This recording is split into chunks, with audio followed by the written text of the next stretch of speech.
Welcome to CBS News. I'm Robert Costa, the chief election and campaign correspondent. Joining us for a conversation is Faiz Shakir, who managed the presidential campaign for Senator Bernie Sanders of Vermont in 2020 as Sanders sought the Democratic nomination. Shakir remains a confidant and advisor to the veteran lawmaker. He's also the founder of the nonprofit More Perfect Union, and he remains busy these days as an advocate for progressive causes.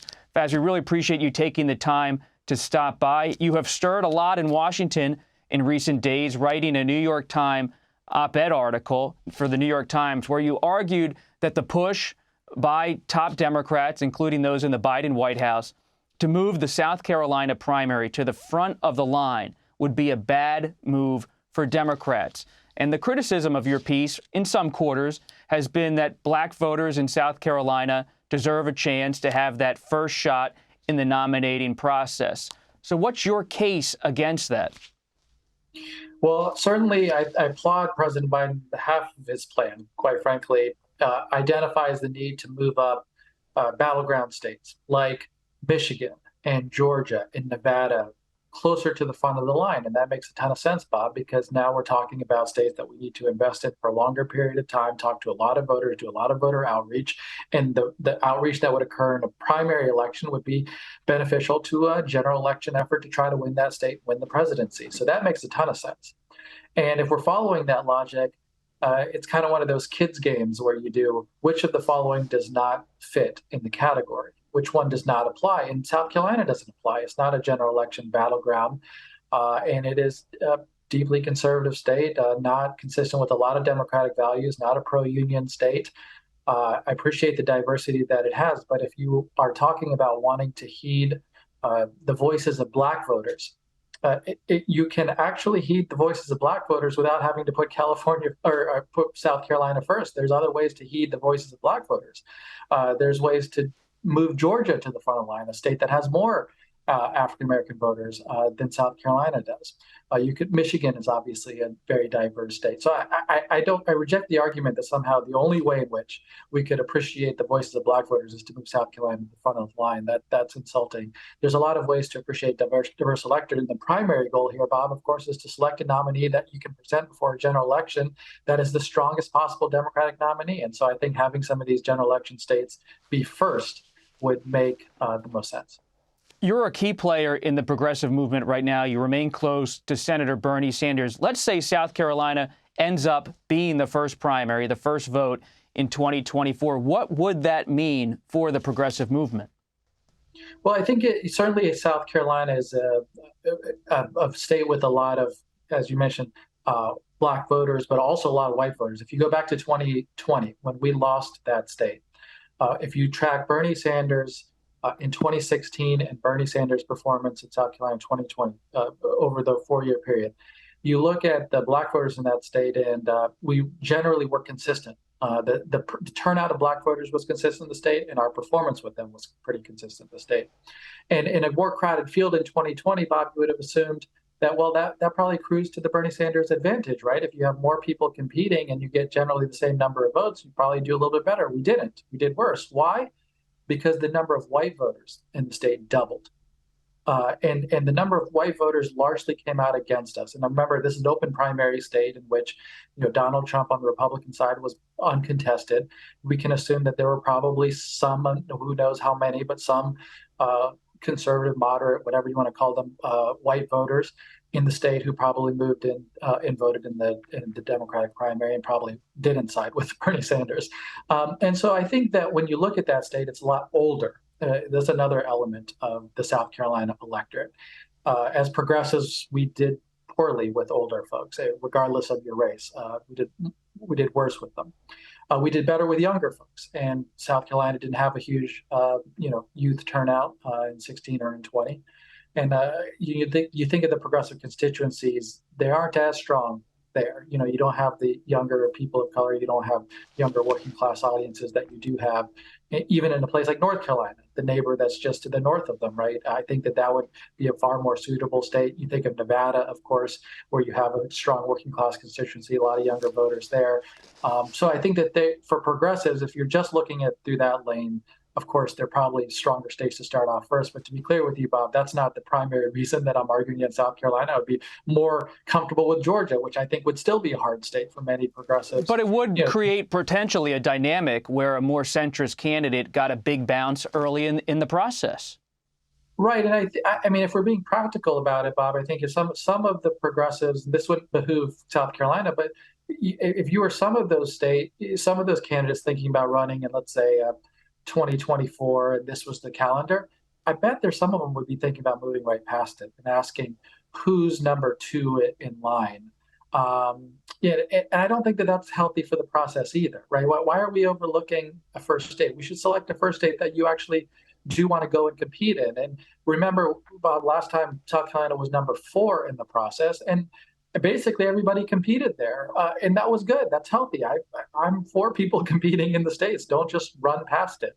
But I do think there's even a greater danger that some, candidates would just say, okay, if it's first in line, I'm just going to move to the next state and start to compete there. But at least it's a primary. Do you believe it's time for the Democrats to move on from the caucus system in places like Iowa or not?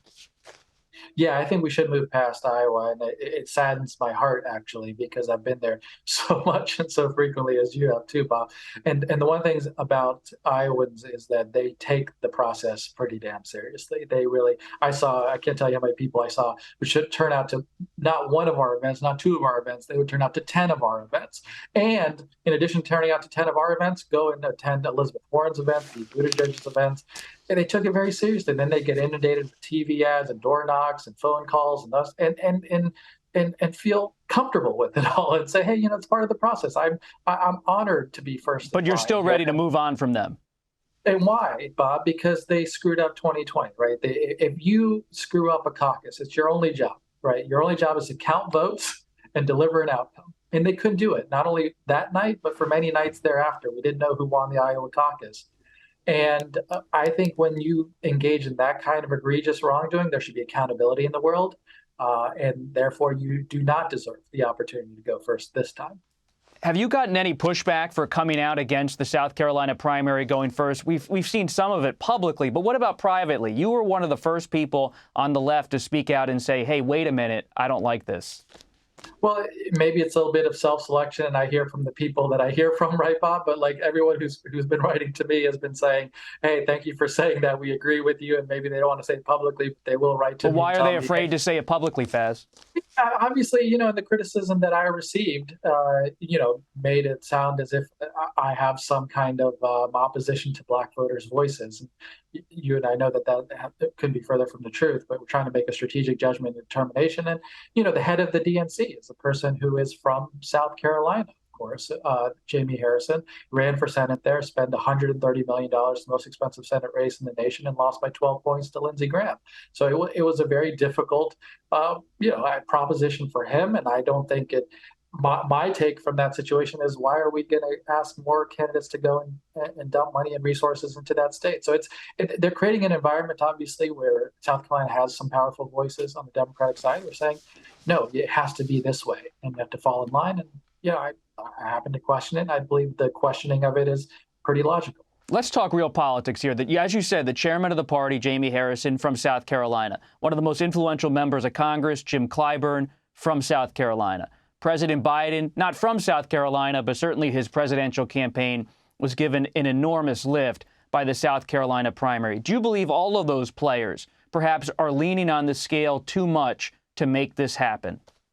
Yeah, of course. And we start from the proposition that South Carolina was number 4 in the primary before, and now we're moving it to the front of the line. So if you're going to argue it for moving it to the front of the line, you have to have a pretty damn good reason for it. And I have not yet heard that. I've heard the really good reasons for moving Nevada up, for moving Michigan up, Georgia up, for considering North Carolina, any other numbers of states make a hell of a lot of sense. I haven't heard a very valid reason for South Carolina that is unique to South Carolina. I get the pushback, you've heard it, that, we have to honor Black voices. Sure, let's honor them and heed them. There's other ways to do it in a strategic way that makes our nominee stronger and makes the whole Democratic Party stronger. So, there are obviously a lot of, angst and anger, perhaps, from the Biden orbit that I understand. They did well in South Carolina. and they want to honor South Carolina, that's great. That's not the reason to move it to the first in line. You could continue to maintain it in its fourth position, quite frankly. To move to number one to replace Iowa, we should be really strategic about But this. based on my reporting, Faiz, it's interesting talking to some other progressive sources in the party. They say when they look at what's happening with South Carolina, they see the Biden White House, the Democratic National Committee, protecting President Biden. That by having South Carolina first, it makes it very difficult for any potential progressive candidate to think about a primary challenge or think about running if President Biden hasn't made a decision by mid-2023. We can't ignore that behind-the-scenes discussion that so many people, especially on the left, see this as a protection effort. And I just wonder how you see it. Do you see it as a protection effort for the 2024 Biden presidential candidacy? I find that hard. I got to be honest. I find that hard to believe because I will say this, that I don't know if anyone's planning to challenge Joe Biden, but my assumption is that if he were to declare that he wants to run again, he would not face much serious challenge. And so therefore, if you're in the Biden orbit, I don't care what states you put first in line. It really doesn't matter. If you're talking solely from the perspective of protection of Joe Biden, the calendar doesn't really matter. I think he's not going to face serious challenge, and he will decide to run or not, and then off we go. The more operative question is if he decides not to, right? If he decides not to run, I do think you have a more open and contested process, obviously one in which probably the Vice President Kamala Harris starts in a place of a presumed place of strength. But I could imagine a Pete Buttigieg or many others who ran in 2020 deciding, hey, I also want to run. Now you have a competitive field again. And in that competitive field, I think one of the most strategic ways we as a Democratic Party could address that is to say, well, who plays best in the general election, right? Who's going to have strength in Michigan, Georgia, Arizona, North Carolina, places that we know, Pennsylvania, Wisconsin, you have to win there in a general election to carry the White House. Why not test that in the primary? Let's start there first, not stack the decks. You just said, Faiz, that if President Biden decides not to run, you personally would expect Vice President Harris to think hard about getting in, probably to run, Secretary Buttigieg to think hard about running, maybe getting in. What about your longtime confidant, the person you've advised for years, Senator Bernie Sanders? If President Biden does not run, will Senator Sanders give it a hard look and potentially get in? I assume that he would give it a hard look. I don't know that I don't want to make a judgment for him. Obviously, it would be his choice to make. But I assume that he would want to reevaluate it. My operating assumption is that, Senator Sanders, like President Biden, done this a few times. He's very aware that, he's older now. And he'd have to make a real judgment about his own vigor and his stamina and his desire and hunger and passion to do this a third time. But if it were an open field, yeah, I'm confident he would take another look at it and say, do I want to do this or not? But I also think there'd be I think it'd be a situation, again, like 2020, Bob, where you'd have a lot of people in the field. So not just 3 or 4 or 5, but probably closer to 15, 20, probably. And would you encourage him to think hard about it and to get in? Do you believe there is a path there for a Sanders 2024 race? Regardless of his final decision, do you see a path? Well, I certainly see a path for someone who advocates strongly for working class people. You look at the trajectory of the Democratic Party losing core constituencies of the working class people. They, in my mind, are the persuasion vote. They are the ones that could move from a Republican column to a Democratic column, could make all the difference in places like Wisconsin, Michigan, and Pennsylvania and other places. And the question is, who speaks to those working class people, diverse working class? We're talking white working class, Black working class, Latino working class people. And certainly Senator Sanders carries immense strength with them. And I think, honestly, if we're getting in his head for a moment, my assumption would be he'd be asking, who else speaks to them? Who else could, as a Democratic nominee, do very well with those audiences? And I think, honestly, his first instinct was to say, I hope there are some other people. I'm not hungry to do this, but I will take a hard look at it if I feel that we are weak in our ability to speak to these working class individuals. And then, yeah, I think he would take a serious hard look at it. But I think he'd also want to see, are other people thinking the same way that he is, and defer first to see. I hope that there are other people who have a similar argument, desire, passion to speak particularly to working class individuals. No one's closer to him, I would argue, as a reporter politically. When I went down to Richmond, Virginia to cover a union event, you're there with him. You're there with him on the road. Regardless of his final decision, as a political strategist, are you starting to prepare for the possibility to get ready the machinations of a campaign, or at least a roadmap for one, should President Biden decide not to run? Personally, I am not. Personally, I take President Biden at his word, and our orbit takes him at his word that he's taking it seriously and presuming that he's leaning towards yes. I say that, Bob, knowing that at least for Sanders' orbit, right, this is old hat to us. So, like, if he were to decide, President Biden says, I am not looking forward to running for a second term. I'm done here. Open field. We know we've done this before. And so we're in a different category. We don't feel like you have to kind of build an operation, start thinking about people we got to hire. We have the good fortune of having done this once before and twice before, and know a lot about how we would architect that campaign. Don't feel like we need a lot of pre-strategic thinking about it. But if you're another candidate, right, who hasn't done this before, I would argue to you that candidate actually does need to spend a little bit of time, because organization is everything, and thinking about, who and what roles you need people to play is very critical to being able to get out of the gates with a head of steam. You're careful with your words, Faiz. And a few minutes ago, you said you don't believe if President Biden announces that he will face much competition. Then you said if he runs, you don't believe he will face serious competition. So that means there's a window you see as a strategist that some progressive might decide to challenge President Biden. Who do you believe that could be if Biden decides to run?